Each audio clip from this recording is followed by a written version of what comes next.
올해 국회 청문회가 있었는데요. 조국 장관 임명으로 갈등이 참 많았습니다. 수많은 사람들이 서초동에 모여서 조국 장관 수호를 외쳤고, 여의도 광장에서는 조국 사퇴를 외쳤습니다.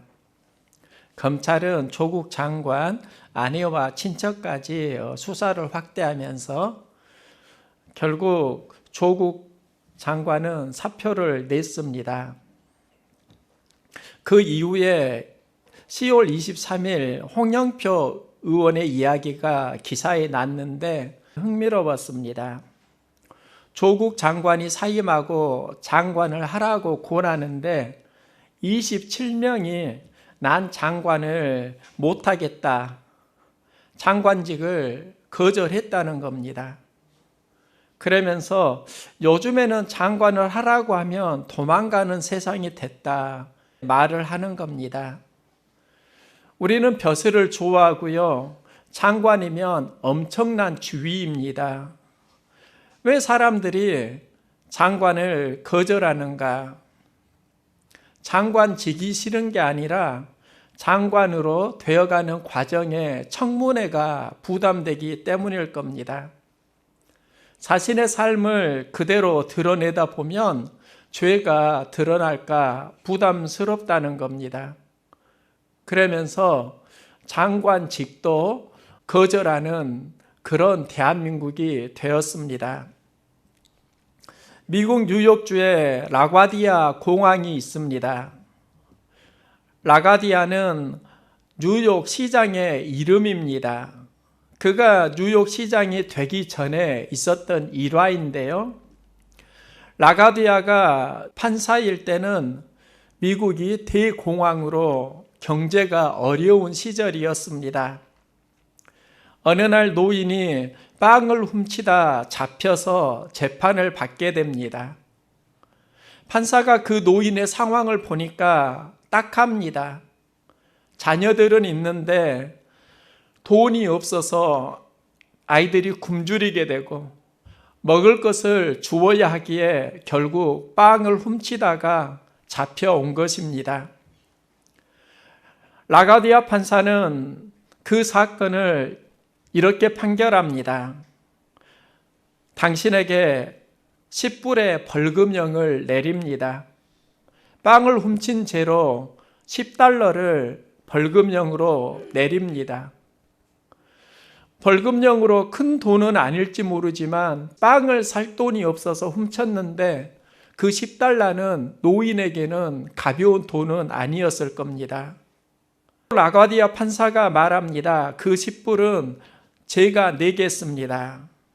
나에게는 어려운 뉴욕 시민을 돌보지 못한 책임이 있습니다.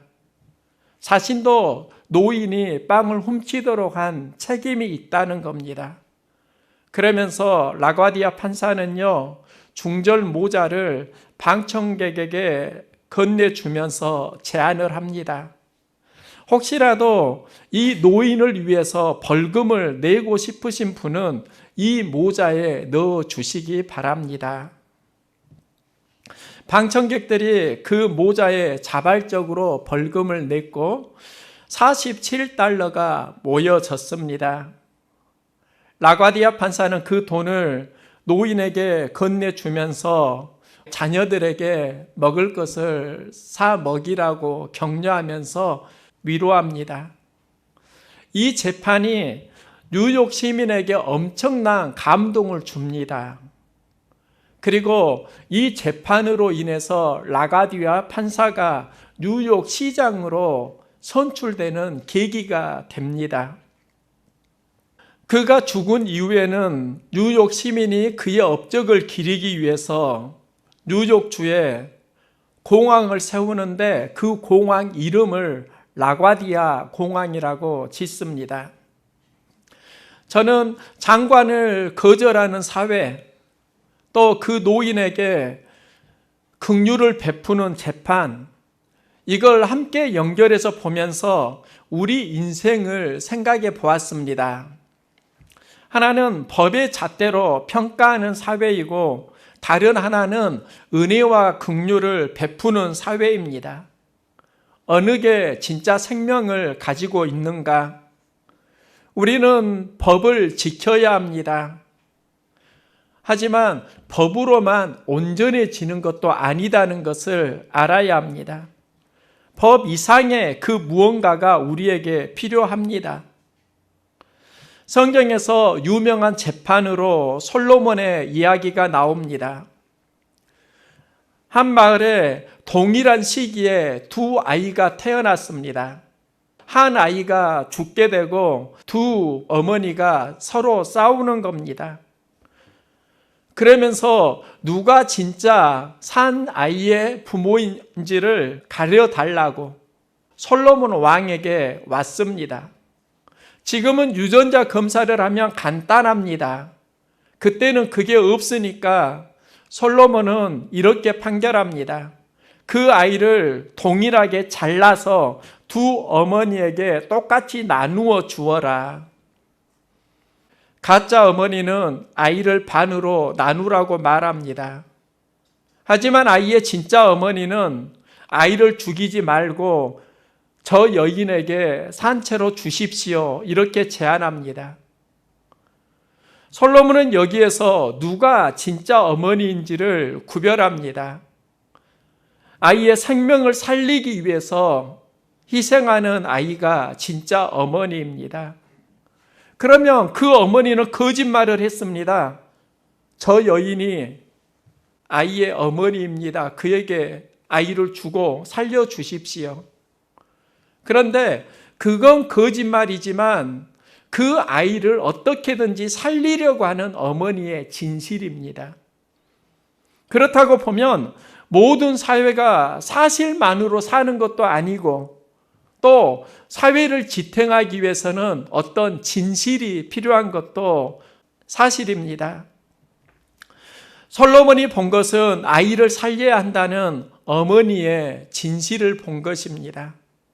그걸 보고 판결하니까 그가 지혜가 있는 사람이 되고 이 판결로 그 주변 나라의 지혜의 왕으로 명성을 얻게 됩니다.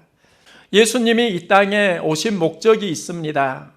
내가 온 것은 양으로 생명을 얻게 하고 더 풍성히 얻게 하려는 것이라. 생명을 살리기 위해 오셨고 또 그 생명을 더욱 풍성하게 하기 위해 왔다고 말씀합니다. 우리의 삶에서 가장 중요한 게 생명입니다. 생명을 지키기 위해 법이 있습니다. 또 생명을 살리려면 궁극적으로 그 이상의 무엇이 있습니다. 하나님이 주시는 무언가로 오늘 또 살아가고 있습니다. 저도 목회를 합니다. 목사가 법으로 사는 게 아닙니다. 그 이상의 무언가가 있어야지 이 시대의 사역을 감당할 수 있습니다. 목사만 그런 게 아닙니다. 성도들도 이 시대에 법 이상의 무언가가 나에게 에너지로 공급이 되어야지 신앙생활을 해나갈 수 있습니다. 생명을 살리려면 궁극적으로 필요한 법 이상의 어떤 에너지가 필요하다는 겁니다. 다니엘의 삶은 그것을 보여줍니다. 다니엘은 남유다 왕국 귀족 집안에서 태어났습니다. 바벨론이 침입하고 이제 유다는 무너지고요. 이때 바벨론 포로가 됩니다. 바벨론은 포로 중에 뛰어난 사람이 있으면 그를 교육시켜서 그 나라의 관리로 채용하기도 했습니다. 이 과정에 다니엘과 그의 세 친구가 바벨론에서 훈련생으로 뽑힌 겁니다. 그러면 행운입니다. 기회가 주어진 겁니다. 그리고 그 기회를 어떻게든지 우리는 붙잡기 위해서 몸부림을 칩니다. 그런데 다니엘이 첫 번째 한 일이 있습니다. 다니엘은 뜻을 정하여 왕의 음식과 그가 마시는 포도주로 자기를 더럽히지 아니하리라. 포로 생활을 할 때 다니엘이 제일 먼저 한 일입니다. 그가 포로 신분이라고 하면 말을 잘 들어야 합니다. 바벨론에서 포로 신분인 다니엘에게 왕의 음식 포도주를 주었다고 하면 그것을 은혜로 알고 잘 받아들여야 하는데 다니엘은 그것을 거절합니다. 이유가 있습니다. 그 당시 왕의 진미와 포도주는 우상에게 드려지는 제물이기도 했습니다. 그걸 거절하는데요. 그럼 다니엘이 하나님께 뜻을 정했다. 그 뜻이 무엇인가? 지금으로 말하면 우상의 문화를 거절하는 겁니다. 또 더 나아가서 하나님께 하루에 3번 기도하는 겁니다. 하나님과 동행하는 삶, 자기 신앙 관리에 대해서 마음을 정하고 조율했다는 겁니다. 우리는 어려울 때 어떤 마음을 품는가? 여기에서 삶의 힘이 달라지는데요. 다니엘은 어려울 때 마음을 지키겠다. 하나님을 향한 마음을 지키겠다. 이게 다니엘의 특별함입니다. 우리는 어려울 때 어떤 마음을 품는가를 보면 내가 누구인가를 알 수 있습니다. 다니엘은 하나님이 기뻐하는 것을 행하겠다. 이걸 품는 겁니다. 한국 속담에 호랑이 굴에 들어가도 정신만 차리면 산다. 이 말이 있습니다. 아무리 위급한 경우를 당하더라도 정신을 똑똑히 차리면 위기에서 벗어날 수 있다는 의미입니다. 호랑이 굴에 대한 또 하나의 이야기가 있습니다. 불입호혈 안득호자. 호랑이 굴에 들어가야 호랑이 새끼를 잡는다는 한자입니다. 원하는 바를 이루려고 하면 거기에 어울리는 일을 하면서 기다려야 한다는 의미입니다. 무언가를 얻으려고 하면 그 일에 어울리는 모험과 용기가 필요하다는 겁니다.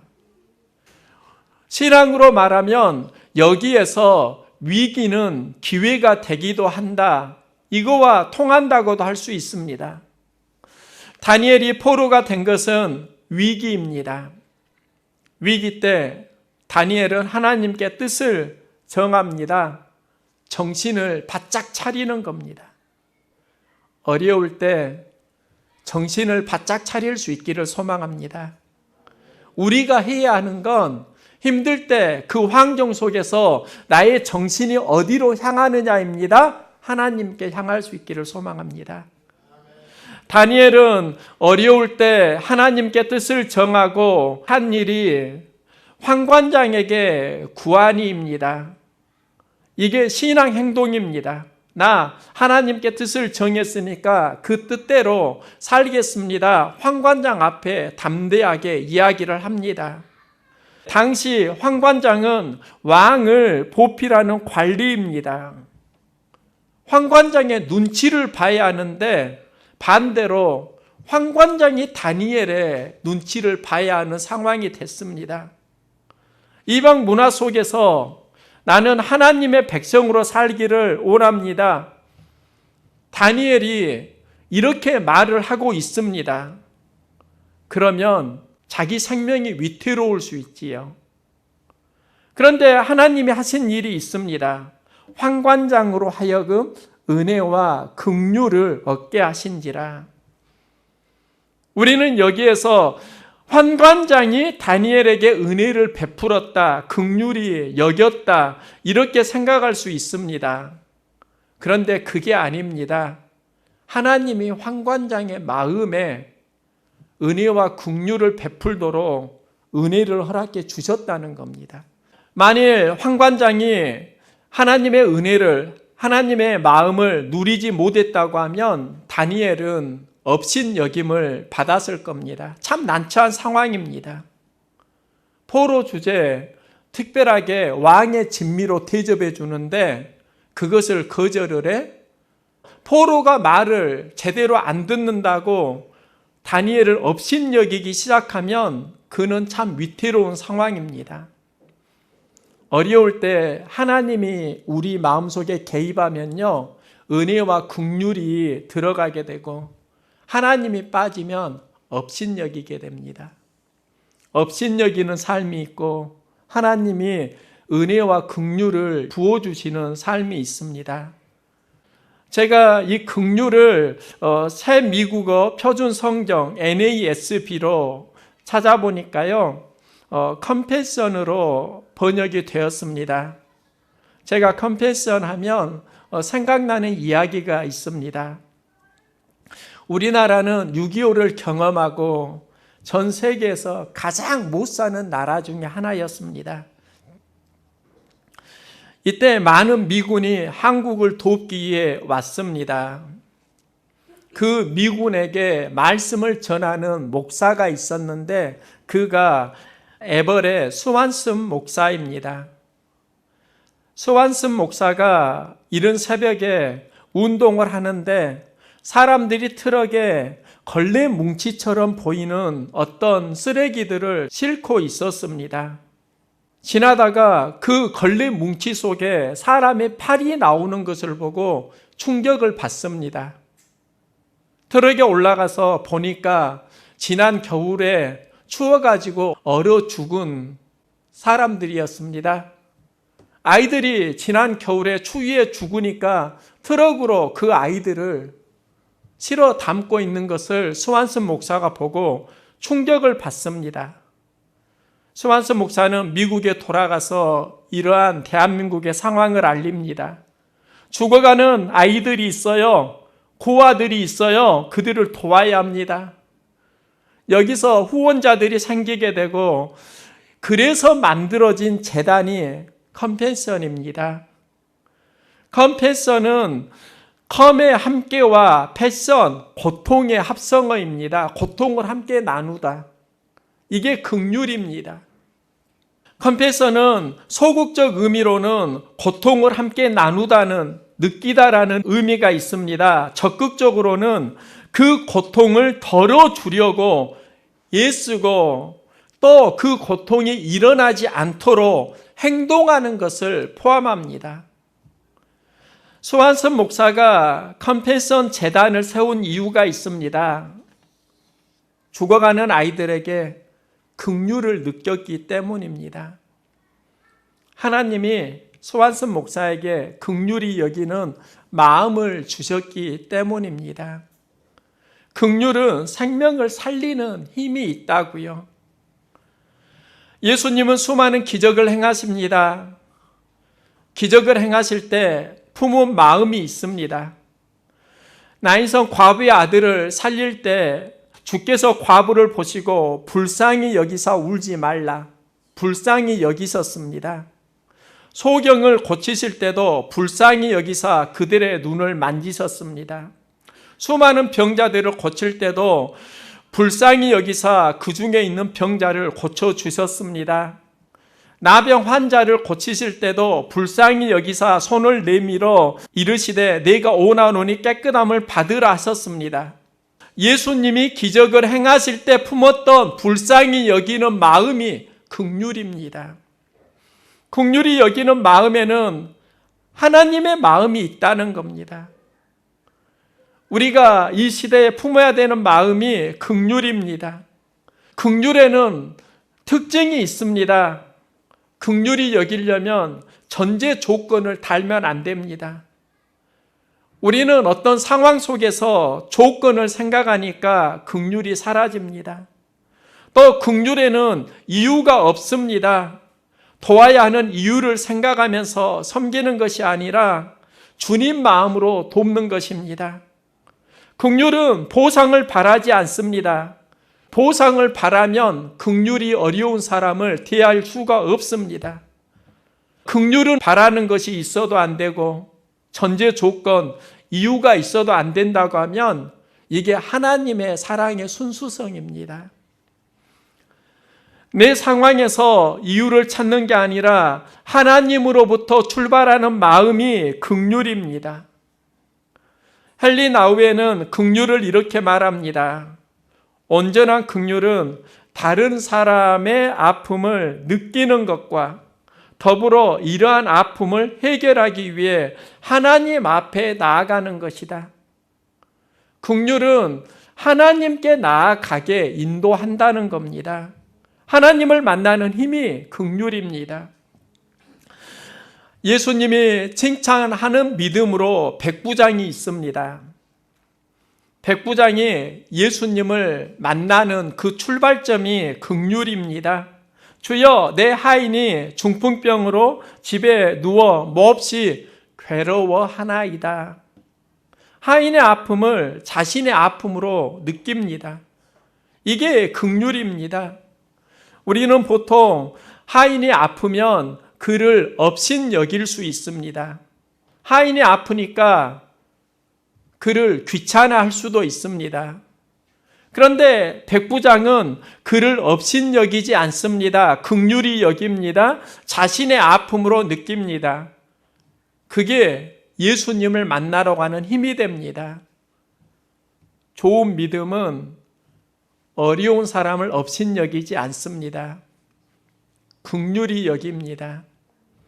하나님의 기적을 경험하는 출발점이 됩니다. 예수님의 기적에는 긍휼히 여기는 마음이 있습니다. 예수님이 가는 곳에 많은 사람들이 소문을 듣고 따라옵니다. 이때 나병 환자가 예수님께 외치는데요. 우리를 불쌍히 여기소서, 이 말이 우리를 긍휼히 여겨 달라는 겁니다. 예수님은 그들을 긍휼히 여기십니다. 고쳐주십니다. 맹인이 예수님 앞에 나올 때 외칩니다. 나를 불쌍히 여기소서. 사람들은 그에게 시끄럽다고 합니다. 조용히 하라고 합니다. 예수님은 그를 불쌍히 여기고 고쳐주십니다. 생명이 긍휼히 여김을 받으면 살아나게 되고 반대로 업신여김을 받으면 어려워집니다. 하나님은 우리를 업신여기지 않으시고요. 긍휼히 여겨주십니다. 다니엘이 성장할 수 있었던 이유가 있습니다. 하나님께 뜻을 정해서 성장한 것도 있지만 그 뜻을 정하고 하나님의 긍휼을 만나니까 성장합니다. 우리도 힘들 때 하나님의 긍휼히 여김을 만날 수 있기를 소망합니다. 다니엘이 은혜를 입었더라. 하나님께 뜻을 정하고 다니엘이 은혜를 경험합니다. 우리도 어려울 때 은혜 받으면 살 수 있습니다. 우리가 힘들다고 하면 은혜를 사모할 수 있기를 소망합니다. 그럼 살아날 수 있다고요. 또 살리기를 원하면 은혜를 베풀 수 있기를 소망합니다. 은혜 받으면 살고 은혜를 베풀면 살리고 여기에 내가 쓰임받는다고 하면 하나님 공동체가 건강해집니다. 하나님은 우리에게 은혜를 누리는 삶, 은혜를 베푸는 삶을 동시에 요구하십니다. 베드로가 예수님에게 몇 번까지 용서해야 합니까? 7번 용서하면 되지요? 이런 질문을 합니다. 이때 예수님이 70번씩 7번이라도 용서하라고 합니다. 끝까지 용서하라는 겁니다. 그러면서 하시는 말씀이 1만 달란트의 비유입니다. 우리는 1만 달란트의 비유를 제대로 이해하려고 하면 베드로가 예수님에게 했던 용서에 대한 그 이야기와 연결해서 보아야 합니다. 1만 달란트 비유는 이런 겁니다. 임금님에게 1만 달란트 빚진 사람이 있습니다. 엄청난 돈입니다. 그걸 사해 주니까 그는 엄청난 감격을 경험했을 겁니다. 시간이 지나면서 그 은혜에 대한 감격은 사라집니다. 그리고 상황이 바뀝니다. 내가 빚진 자에서 이제 돈을 빌려주는 자가 됩니다. 한 사람에게 100데나리온을 빌려주었습니다. 100데나리온은 큰 돈이 아닙니다. 그가 그 빚을 갚지 않으니까 그를 감옥에 가둡니다. 이 이야기를 1만 달란트를 사해 주었던 임금이 듣게 되고 그를 괘씸하게 생각합니다. 1만 달란트를 탕감받았으면서 겨우 100데나리온 빚진 자를 감옥에 가도 임금은 1만 달란트 탕감받은 자를 용서하지 않고 다시 감옥에 보냅니다. 이 이야기가 몇 번까지 용서해야 됩니까와 함께 맥락 속에서 이해되어야 합니다. 그럼 핵심은 이런 겁니다. 받은 은혜를 모르고 살아가면 용서가 안 된다는 겁니다. 받은 상처에 집중할 것인가? 받은 은혜에 집중할 것인가?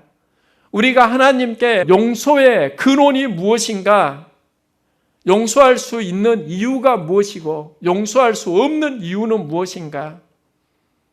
그건 상황의 문제이기도 하지만 우리 마음속에 은혜와 긍휼의 문제입니다. 어려울 때 은혜와 긍휼을 보면 살릴 수 있는 힘이 있고 은혜와 긍휼이 사라지면 업신여기는 마음이 시작됩니다. 너는 업신여기는 마음으로 살지 말고 은혜와 긍휼로 살아. 예수님이 이 말씀을 하고 계신다고요. 하나님은 우리에게 은혜 받은 자로, 은혜를 베푸는 자로 살기를 원하십니다. 긍휼히 여김을 받았으니 긍휼히 여기는 삶을 살라고 말씀합니다. 여기서 생명이 살아납니다. 다니엘이 포로가 되었다. 어려운 상황을 만났다. 다니엘이 하나님께 뜻을 정했다. 이게 믿음이고 너희도 어려운 상황을 만나게 될 때 하나님께 뜻을 정해라. 그리고 기도하라는 겁니다. 신앙 행동을 하라는 겁니다. 그러면 그 뒤에 하나님이 하시는 일이 은혜와 긍휼이라고요. 저는 교회 사역을 하면서 절실히 느끼는 게 있습니다. 제가 여기까지 온 것도 은혜와 긍휼입니다. 은혜와 긍휼로 힘을 내었고요. 때로는 작기 때문에 업신여김을 경험하면 마음이 많이 무너지는 것을 경험했습니다. 업신여김을 통해서 무너지고 은혜와 긍휼을 통해서 살아나는 것, 이게 인생이더라고요. 힘들 때 하나님께 마음을 조율하고 기도하는 용기 있는 삶을 살아가십시오. 하나님께 뜻을 정하고 용기 내서 행동하면 은혜와 긍휼을 허락해 주십니다. 여기서 우리가 살아난다고요. 그리고 하나님은 말씀합니다. 이제 너도 은혜와 긍휼을 베푸는 삶을 살아라. 힘들고 어려울 때 다니엘처럼 성장할 수 있기를 소망합니다. 하나님께 뜻을 정하고 하나님께 기도하면서 은혜와 긍휼을 입으면 성장할 수 있습니다. 은혜와 긍휼로 성장하는 믿음의 용사 되시기를 응원합니다.